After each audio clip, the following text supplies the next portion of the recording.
Hello बच्चों, let's read the question. The question says case based. This structure is visible under light microscope as small spheres. It is present in all eukaryotic cells which undergo aerobic respiration. It is a double membrane bound organelle. It generates energy in the form of ATP.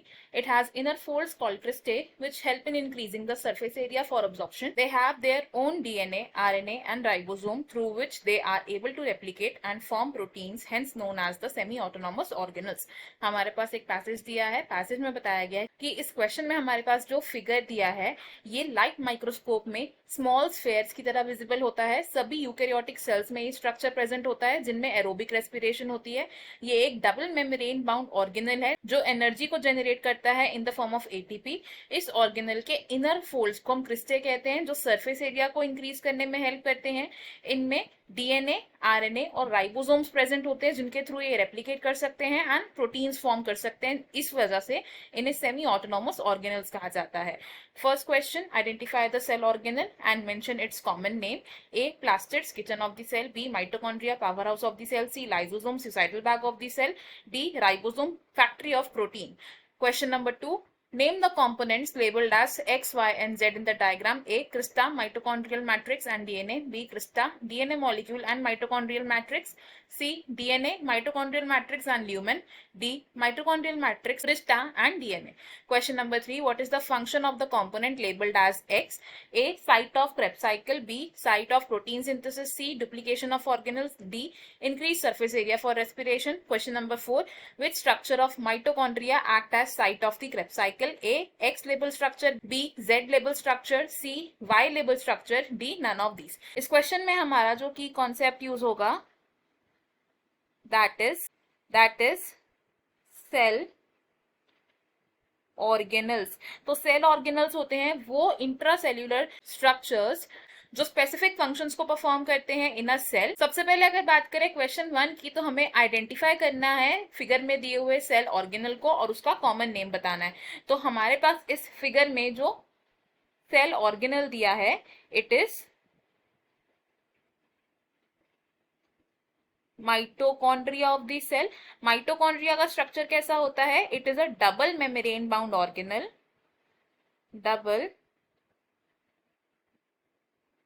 Membrane bound organelle यानी कि इसकी दो membranes हैं। दो membranes कौन सी है? First is the outer membrane and second है इसकी इनर मेम्ब्रेन। जो आउटर मेम्ब्रेन है ये एक कंटिन्यूअस मेम्ब्रेन है, लेकिन जो इनर मेम्ब्रेन है ये डीप फोल्डिंग्स को प्रोड्यूस करती है जिन्हें हम बोलते हैं क्रिस्टे। अब जो माइटोकॉन्ड्रिया है ये सभी यूकेरियोटिक सेल्स में प्रेजेंट होता है। It is present in all eukaryotic sales. और माइटोकॉन्ड्रिया के फंक्शंस क्या क्या होते हैं?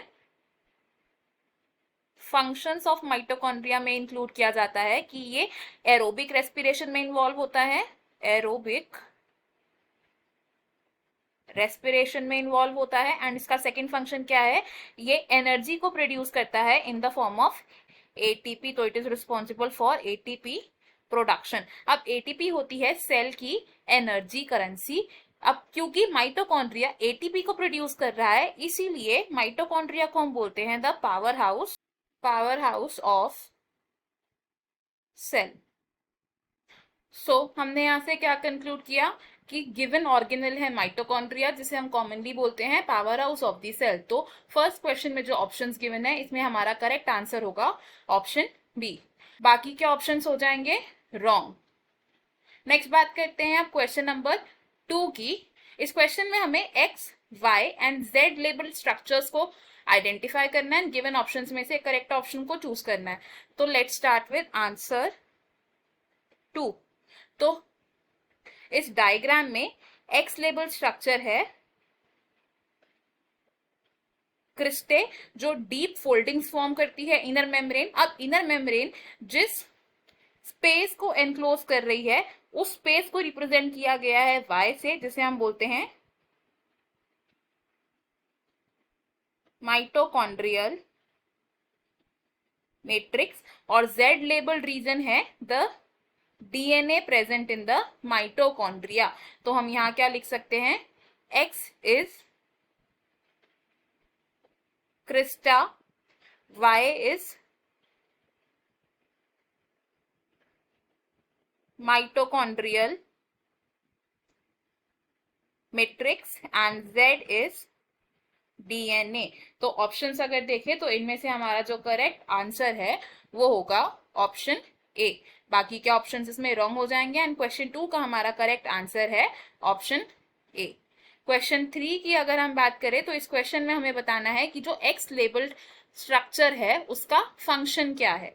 तो x labelled structure is, answer 3 अगर शुरू करते हैं तो एक्स लेबल्ड स्ट्रक्चर क्या है, इट इज क्रिस्टा।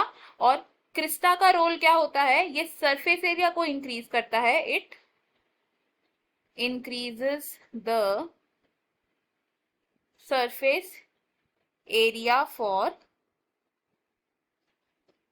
रेस्पिरेशन। तो एरोबिक रेस्पिरेशन के लिए सरफेस एरिया को इंक्रीज करने का काम है क्रिस्टा का। तो from the given options option D हो जाएगा हमारा यहाँ पर correct answer. Option A wrong है because site of Krebs cycle है Y label structure. Option B भी रॉन्ग है because site of protein synthesis ribosomes होते हैं। ऑप्शन सी भी रॉन्ग होगा। इस थर्ड क्वेश्चन में हमारा ऑप्शन डी करेक्ट है। नेक्स्ट बात करते हैं क्वेश्चन नंबर 4 की। तो क्वेश्चन नंबर 4 में हमें बताना है कि माइटोकॉन्ड्रिया का कौन सा स्ट्रक्चर है जो क्रेब्स साइकिल की साइट की तरह एक्ट करता है। तो सबसे पहले बात करते हैं कि क्रेब्स साइकिल क्या होता है। आंसर 4 को शुरू करेंगे विद क्रेब्स साइकिल।